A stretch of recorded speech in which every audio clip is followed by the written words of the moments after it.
I'm Richard Southern in the 680 newsroom. Busy week for the markets, for investors, as everyone was really tuned in to what was happening at the White House regarding the trade tariffs. And indeed, on Thursday, U.S. President Trump, flanked by steel workers, did announce tariffs on steel and aluminum imports to the United States. However, Canada exempt from the tariffs for now.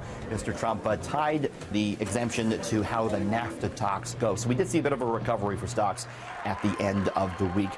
Interesting news this week as regards the money in our wallet. It's going to start to look an awful lot different. The Bank of Canada unveiled the new Canadian $10 bill. There it is. And on it is Canadian civil rights icon Viola Desmond. What's the other big thing you notice about it, though?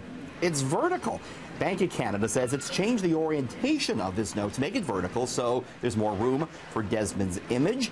The Bank of Canada also tells me that all new bills coming out after this will also have the vertical layout. Some say that makes more sense because people tend to hold their wallets or purses vertically and hand over the bills vertically. The next bill to get a redesign will be the 5. That'll be in a couple of years' time. Toys R Us reportedly getting set to liquidate its U.S. stores to close up shop in the United States after 70 years. Of course, the company's struggling as more toy sales go on Amazon and as the kids' tastes change. Kids interested more in technology now. Toys R Us filing for bankruptcy last September in both Canada and the U.S. Now, Toys R Us has 82 Canadian stores, and I did get a statement from Toys R Us Canada reading, quote, "Our business in Canada is operating as usual."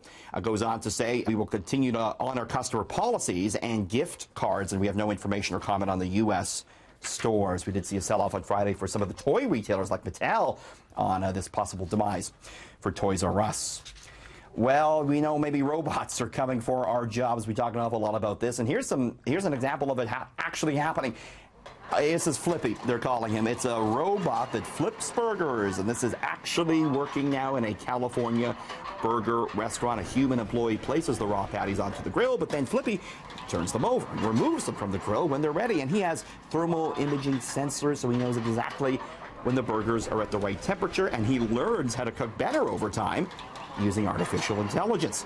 Humans still put the cheese and the toppings on the burger, but adding a robot to flip the burgers, they say, makes the kitchen safer and cuts out human error. Flippy never calls in sick, by the way. Well, here's an interesting story on the weekend here. Maybe we've had a quick drink or two. According to a big report this week by Finder.com, we collectively have an issue with drunk shopping. 46% admit to shopping while intoxicated. Those that do spend an average of $448 on drunk purchases in 2017. Men spent more than women. Generation X spent triple what millennials did. And the top drunk shopping purchases food, no surprise there. Followed by shoes and clothes and then gambling. Experts say maybe you want to consider putting a stop limit in place on your debit or credit cards. Speaking of drinking, a week today, St. Patrick's Day, it's coming up, and a major Irish whiskey brand is stepping up to make some streetcar routes on the TTC free on St. Patrick's Day. It's Jameson's Irish whiskey, ponying up the money to make the 504 King, the 514 Cherry, and the 501 Queen streetcars free of charge on St. Patrick's Day a week today between 4 p.m. and 2:30 a.m. We don't know how much Jameson paid for that.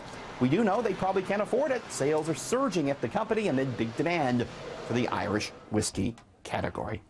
Cheers to you. In the 680 newsroom, Richard Southern, City News.